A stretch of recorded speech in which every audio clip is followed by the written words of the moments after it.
कालच राज्याचे माजी मुख्यमंत्री, माजी केंद्रीय मंत्री आणि रत्नागिरी सिंधुदुर्गचे खासदार सन्मान्य राणे साहेबांनी जिल्हा परिषद पंचायत समितीमध्ये भारतीय जनता पक्ष, शिवसेना, राष्ट्रवादी काँग्रेस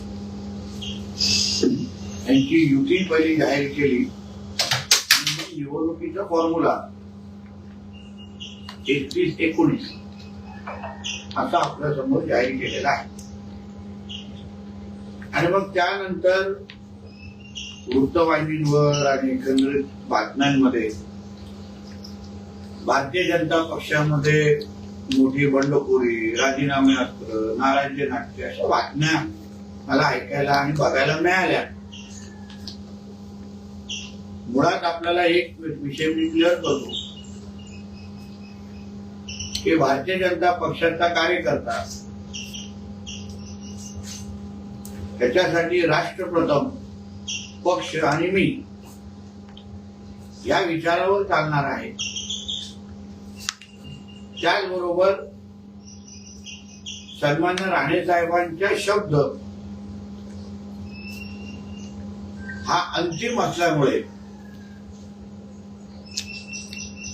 या जिल्ह्याच्या भारतीय जनता पक्ष, शिवसेनेचे सर्वच कार्यकर्ते हे कोणीही राणे साहेबांच्या शब्दाच्या बाहेर नाही. आदरणीय प्रदेशाध्यक्ष साहेब असो, आदरणीय मुख्यमंत्री साहेब असो, आदरणीय उपमुख्यमंत्री एकनाथ शिंदे साहेब असो आणि सन्मान्य राणे साहेब, हे सगळे एक दुसऱ्याच्या संपर्कात आहेत, संवादात आहेत. ज्या घडामोडी चालल्या ते एक दुसऱ्याला ते माहितीही देत आहेत. आणि म्हणून अशा पद्धतीच्या कुठल्याही बातम्या त्याच्यावर जास्त विश्वास ठेवू नये. किंवा मी माझ्या पत्रकार मित्रांना पण सांगेन, थोडी महायुती झालेली आहे आमच्या जिल्ह्यात आणि म्हणून थोडी कुरबुरी होणार, थोडे नाराज होणार लोक, ते अपेक्षित असतं. कारण का 3 पक्ष आहेत आणि 50 सीट आणि 100 सीटच आहे. आणि आमच्याकडे इच्छुकांचा भाऊगर्दी खूप आहे. प्रत्येक एका सीटवर किमान 8-8, 10 इच्छुक आहेत. आमचं काय उबाटा आणि महाविकास आघाडी सारखी परिस्थिती नाही की शोधून आणायला लागतायत, दुसऱ्या गावातले इम्पोर्ट करायला लागतायत, अशी आमची परिस्थिती नाहीये.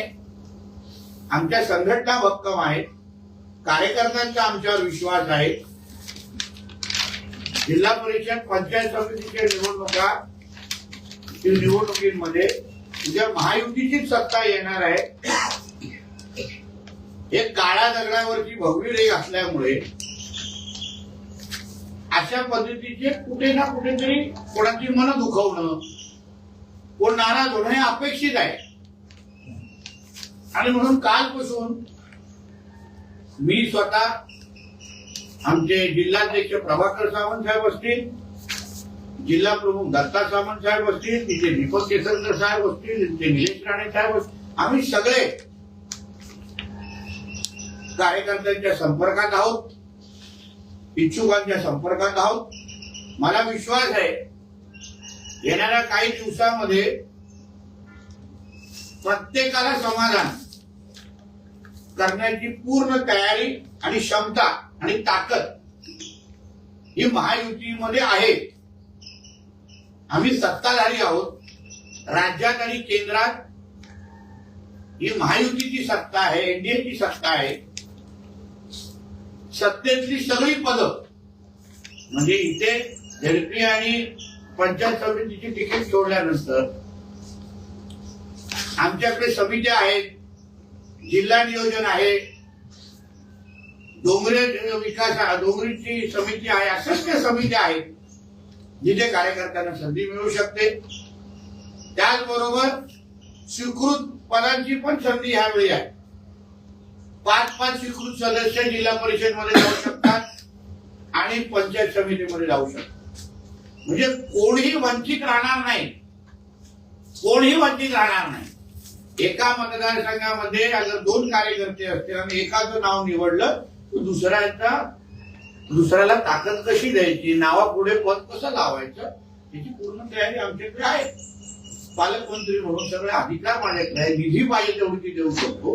म्हणून अशी कुठलीही नाराजी म्हणून तुम्ही पण पत्रकार मित्रांना पण सांगेल, थोडं जरा घाईत कुठल्या बातमी देण्यापेक्षा थोडं आम्हाला हे वेळ द्या। आम्ही पण आमच्या पद्धतीने कार्यकर्त्यांशी बोलतोय। आमच्या ह्या जिल्ह्यामध्ये कुठलीच चिंतू करून देऊ नाही, कोणामध्येही नाराजगी नाही। कोणी थोडं इकडे दुखावलं असेल, भावनेच्या भरामध्ये राजीनामा दिले असतील तर जिल्हा अध्यक्ष मी सगळेजण संपर्कात आहोत। राणे साहेब माहिती घेत आहेत, प्रदेश अध्यक्ष साहेब माहिती घेत आहेत, सगळे आम्ही एक दुसऱ्याच्या कोऑर्डिनेशन मध्ये असल्यामुळे नाराजगीचा विषय राहत नाही। आणि म्हणून येणाऱ्या निवडणुका ही महायुती म्हणून आम्ही एकतर्फी जिंकू अशी परिस्थिती सिंधुदुर्ग जिल्ह्यामध्ये आहे आणि हा विश्वास मी करतो। साहेब, काल उरुस मंडळ अध्यक्ष आनंद भाई सावंत यांनी राजीनामा दिला। त्यांनी राजीनामा देताना माझा कोणताही राग नाही, मी काम करू शकत असं सांगितलं। 43 बूथ अध्यक्षांचं तुमच्या पदाधिकाऱ्यांनी राजीनामा पक्षाकडे पाठवलेला आहे, मी तेच तुम्हाला बोलतो। त्यांनी थोडं एवढे 3 पक्ष आता 50 सीट आहेत। आता उदाहरण जेव्हा आम्ही नगरपालिका स्वबळावर लढलो तेव्हा कोणाची नाराजगी आली का, ती परिस्थिती वेगळी असते। महायुती जेव्हा होते तेव्हा नाराजगी होते, तर एका सीटवर आता कुडाळ मालवणच्या सीटवर आपण स्थानिक आमदार निलेश राणे जी आहेत, तिथे आम्हाला प्रदेशवरून सांगितलेले थोडं जुक्त माप द्या। दीपक केसरकरजींना आम्हाला सांभाळण्याचा विषय, इथे माझ्या इकडे फक्त 2च सीट शिवसेना लढवत आहे। म्हणून अशा सगळ्या गोष्टी होत असताना थोडं इथे त्याला आपण 19 किंवा 20 म्हणतो ते होणार। भाई सावंत एक निष्ठावान कार्यकर्ता आहे, कडवट कार्यकर्ता आहे, म्हणून त्याच्याशी संपर्क साधून त्याला प्रवाहामध्ये आणून त्यालाही सन्मानपूर्वक त्याला मागे ताकद देण्याची जबाबदारी आमची आहे।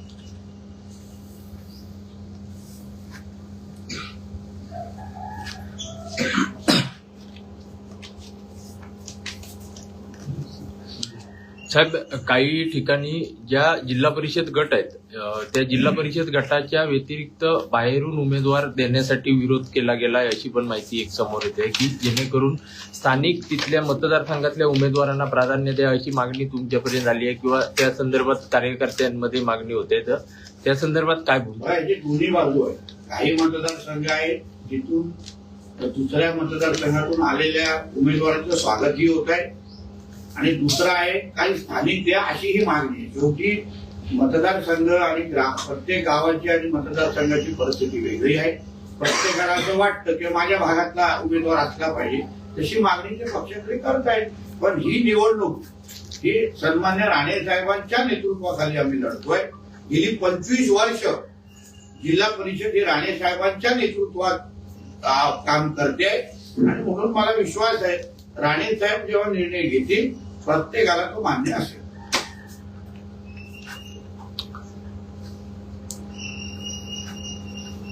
काही ठिकाणी जास्त उमेदवार इच्छुक आहेत, त्यामुळे काही ठिकाणची नाराजी येऊ शकते, त्याबद्दल काय म्हणजे आमच्यासाठी अतिशय सकारात्मक गोष्ट आहे। आमच्याकडे भाऊगर्दी बघा किती आहे, म्हणजे आमचा पक्ष वाढतोय, महायुती ताकदीची इथे लोकांना वाटतंय की ते तिकीट घेतल्यानंतर आमचे विजय निश्चित आहे आणि म्हणून एवढे सगळे म्हणजे एवढे लोक मागणी करतायत।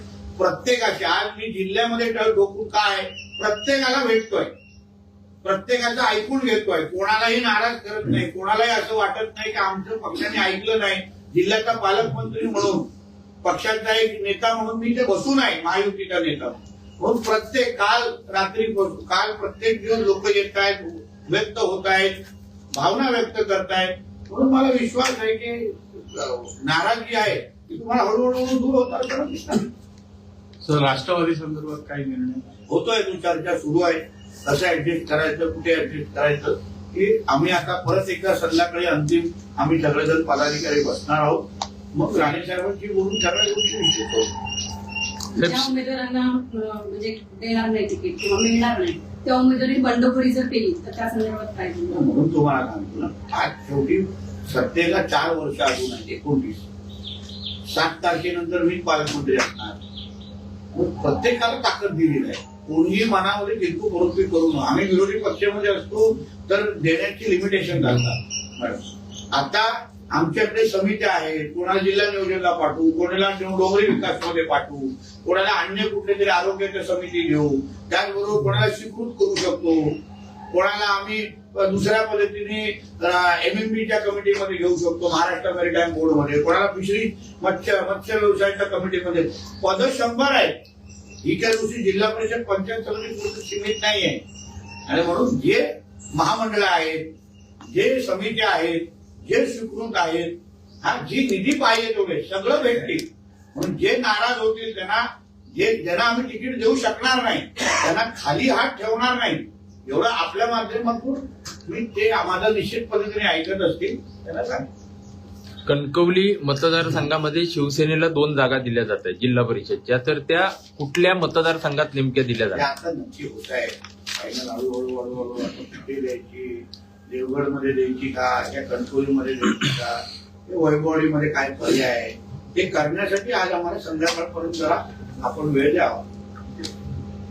साहेब, जागा वाटपाचा फॉर्म्युला ठरला, आता यादी जाहीर होणार की डायरेक्टच मग फॉर्म सकाळी उद्यापासून माहिती आहे. शेवटी दिवसच उद्या आणि परवा होय.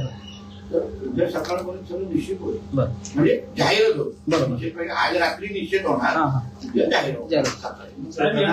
धनादन उद्या थोडं करू. आणि एका ऑफलाईन आहे. ऑफलाईन आहे. ऑफलाईन असल्यामुळे काय करा? हो. निवडणुकीच्या पार्श्वभूमीवर काही पक्षप्रवेश होणार असल्याची चर्चा आहे. कोण कुठले नेते अन्य पक्षातील आपल्याकडे आहेत. रांग फार मोठी आहे. पण शेवटी त्या मतदारसंघामध्ये आम्हाला ती राजकीय परिस्थिती पण पाहायला लागेल. कधी कधी पक्षप्रवेश हे फायद्याचे असतात, कधी कधी पक्षप्रवेश अडचणीचे असतात.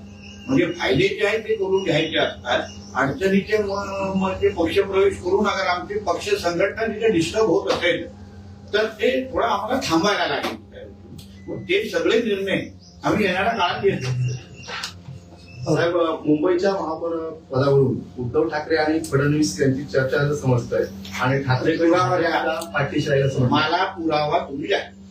हे चर्चेवर, प्रश्नचिन्हांवर आमच्या फडणवीस साहेबांच्या संदर्भात अशा पद्धतीचे कुठलेही बातम्या नको. ते डॅव्होसला गेलेले आहेत, महाराष्ट्राला गुंतवणूक आणण्यासाठी गेलेले आहेत, महाराष्ट्रासाठी रोजगार आणण्यासाठी गेलेले आहेत. आणि म्हणून प्रश्नचिन्हाच्या बातम्यांवर प्रतिक्रिया देऊ नये असं आमच्या वरिष्ठांनी आमच्यासारख्या कार्यकर्त्यांना शिकवलेलं आहे. आमच्यासाठी सगळे पर्याय खुले आहेत असं म्हणत संजय राऊत म्हणतात. उभाटाचे म्हणजे त्याच्याकडे पर्याय खुले आहेत की पर्याय उरले नाहीये.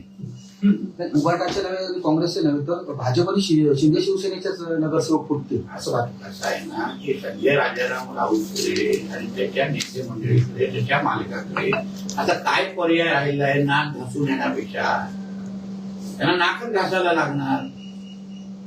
पाठीतला कणा राहिलाय का उद्धव ठाकरेचा? म्हणून ज्या स्वाभिमानाने तुम्ही लढलात, आज तुमची भाषा बघितल्यानंतर तुमच्या पाठीतला कणा हा पूर्ण 100% मोडलेला आहे. हाच आम्हाला दिसतोय. आणि आमची महायुती भक्कम आहे. महायुतीप्रमाणे आम्ही राज्यामध्ये काम करतोय. आणि म्हणून थोडी चर्चा चालू आहे, निश्चित चर्चा चालू आहे. पुणे महापौर, कुठली स्टँडिंग, या सगळ्या वरिष्ठ पातळीवर सगळी चर्चा सुरू आहे. त्याच्यामध्ये उगाच नाक खुपसण्याचं काम तसंही या संजय राजाराम राऊत आणि त्याच्या मालकाची सवयच आहे दुसऱ्यांच्या वारशामध्ये जाऊन मिठाई खाण्याची. नवीन काय नाही. साहेब, भाजपचा महापौर नको म्हणून शिंदेचे प्रयत्न सुरू आहेत असा आरोप दावा संजय राऊत यांनी केला. असं तर मला तर दिसत नाही. असं काही शिंदे साहेबांनी स्वतः बोललेलं असं मला दिसत नाही. असं मला बिलकुल दिसत नाही. संजय राजाराम राऊतनी आणि त्याच्या मालकांनी म्हणजे स्वतःचे नगरसेवक सांभाळावे, स्वतःच्या बुडाखाली लागलेली आग सांभाळावी, भिजवावी आणि मग आमच्या घरामध्ये बघावं ना. शिंदे साहेबांना काय हवं असेल ते फडणवीस साहेबांशी बोलतील आणि फडणवीस साहेबांना काय करायचं शिंदे साहेबांशी बोलतील. त्याच्यामध्ये हे कशाला पाहिजे मध्ये? तुमचे जे आलेत ते मला सांभाळा. ते तुमच्या संपर्कात राहतील का? त्यांना उद्धव ठाकरेंबरोबर स्वतःचं भविष्य दिसतंय का? हे येणाऱ्या काळात दिसेल. कोणालाही मुंबईत महापौर बसवणं तसं शक्य नाही. कुणालाही मुंबईत महापौर बसवून तसं सहज शक्य नाही असं संजय राऊत म्हणत त्यांनी पुढे असं म्हटलंय की मुंबईत कुणाला बसवायचं हे दिल्लीत ठरतंय. जे राज्यात भांडूप बसून तू थेट दिल्लीची भाषा करू नकोस. महायुती आमची भक्कम आहे. मुंबईचा महापौर हा हिंदूत बसणार, मराठीत बसणार आणि तो महायुतीचाच बसणार हे शिक्कामोर्तब आहे. म्हणून तुम्ही कितीही नाचलात, कितीही तुम्ही तोंडातून वाक काढले आणि तरी तुम्हाला काय मिठाई खायला मिळणार नाही, पेढे वाटायला काय मिळणार नाही. साहेब, ठाकरे सेनेच्या काही पदाधिकाऱ्यांचे राजीनामे काही दिवसांमध्ये येण्याची शक्यता आहे, त्या संदर्भात चर्चा चालू आहे. तर अशी पण त्या संदर्भात एक चर्चा समोर येते आहे की राणेंकडून सूचना आल्यानंतर हे राजीनामे दिले जाण्याची शक्यता चर्चा राजकारणात चालू आहे. जिल्ह्याचा रिमोट कंट्रोल हे राणेंकडे आहे. आम्ही ठरवायचं की टाटा स्कायवर कुठला चॅनल बघायचं आणि कोणाचा लाईव्ह झिंगाला करायचा आम्ही ठरवायचं. म्हणून ज्या राणे संपले असे बोलणारे उभाटा, असे बोलणारे ठाकरे सेना आज आमच्या शब्दांवर राजीनामा त्यांचा स्वतःचा पक्षाचे देत असतील तर नेमकं संपलो कोण आणि कोणाला राणेंच्या ताकदीशिवाय आज साधा नगराध्यक्ष उपनगराध्यक्ष पण बसवायला जमत नाही. आणि म्हणून राणेंना संपवणारे आज स्वतः मातीमोल झालेले आहे. एवढीच आहे, हे सिद्ध होत आहे. राणेंचा कंट्रोल बघावं तुम्ही. समर्थ न्यूज चॅनल यूट्यूबवर सबस्क्राईब करा व बेल आयकॉनवर क्लिक करा आणि रहा अपडेट.